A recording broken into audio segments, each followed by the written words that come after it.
Quem acompanha a Fórmula 1 desde os anos 90, começo dos anos 2000, se lembra da dificuldade que era para se encontrar notícias sobre Fórmula 1. Não digo notícias sobre quem ganhou, quem chegou em segundo ou quem chegou em terceiro. Eu digo matérias especializadas sobre Fórmula 1, com um contexto do que acontecia na categoria. Você tinha que esperar um programa de televisão, você tinha que esperar a publicação sair na banca, sabe-se lá quantos dias depois, ou na melhor das hipóteses, no jornal, que vinha só no dia seguinte. Hoje em dia, isso mudou. Com a internet, o que você mais tem hoje em dia é informação. O que você mais tem é oferta para acompanhar gente muito boa, gente especializada, gente que está acompanhando a Fórmula 1 por dentro, totalmente inserido em tudo o que acontece no esporte. Então, hoje em dia, você acaba tendo que selecionar as notícias que você vai ler. Tamanha é a oferta.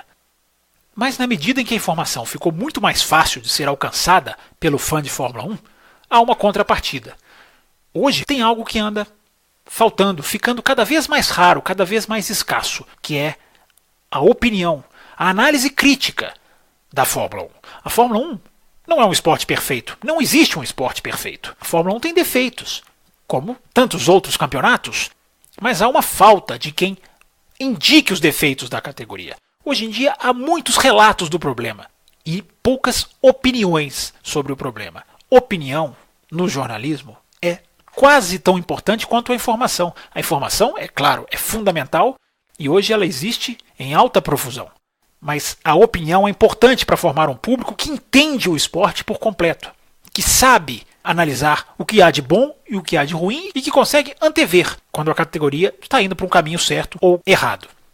Vou citar aqui 3 exemplos recentes de discussões que a imprensa perdeu, deixou passar. Primeiro deles, a Force India. Ora, uma equipe que simplesmente declarou falência algumas semanas atrás. A Force India não é um time qualquer. A Force India foi a 4ª colocada nos últimos 2 campeonatos de Fórmula 1. 4ª colocação não é pouca coisa. Como que uma equipe dessa não consegue se manter com patrocinadores e até pilotos que levam dinheiro e mesmo assim, ok, mal gerida financeiramente, não há dúvida, mas como uma equipe dessa chega nesse ponto? Por que será que a imprensa não questiona esse tipo de realidade que a Fórmula 1 vive há tantos anos de ver equipes muito mais fechando as portas do que entrando na Fórmula 1? Outro exemplo, esse há menos de 24 horas antes da gravação deste Café Expresso número 1 na nova fase, diga-se de passagem, a Federação Internacional de Automobilismo anunciou que vai estender a maioria das zonas de DRS dos circuitos que faltam à Fórmula 1 correr em 2018. Ora, a própria imprensa que notou, todo mundo notou, a facilidade das passagens na reta de Spa-Francorchamps, a reta Camel, a reta após a Eau Rouge, todo mundo viu, ficou nítido. Charlie Whiting foi inclusive questionado a respeito disso. Mas não houve quem colocasse o dedo na ferida. Refletir sobre o mal que isso anda fazendo para o automobilismo, sobre como que isso está ficando comum e qual o perigo disso daqui a 5, 10 anos, se as coisas continuarem assim. O último exemplo, também muito recente, uma discussão útil, saudável sobre segurança. Não fosse o Felipe Massa dar a sua opinião, acho que a imprensa estaria muito mais calma, sendo que a gente teve 2 exemplos, por isso eu estou citando o Massa, de eventos que mexeram com o debate sobre segurança. O acidente do Robert Wickens na Fórmula Indy e a largada do Grande Prêmio da Bélgica, que também colocou em evidência o halo. Daria uma ótima discussão sobre o avanço da segurança, em que ponto está a segurança, quais caminhos devem ser tomados e quais não devem ser tomados sobre segurança. Então são 3 discussões que a imprensa especializada deixou passar. E convenhamos, não é, caro ouvinte do café?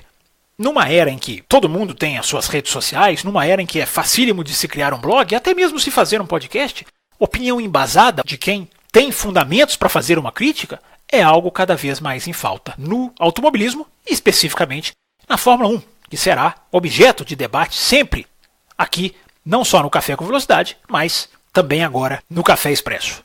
Fica a reflexão sobre a falta de reflexão atual. Fábio Campos se despede dando as boas-vindas, as ótimas-vindas a você que se junta a essa nova fase do Café com Velocidade, que é a fase do Café Expresso. Vamos juntos e até a próxima!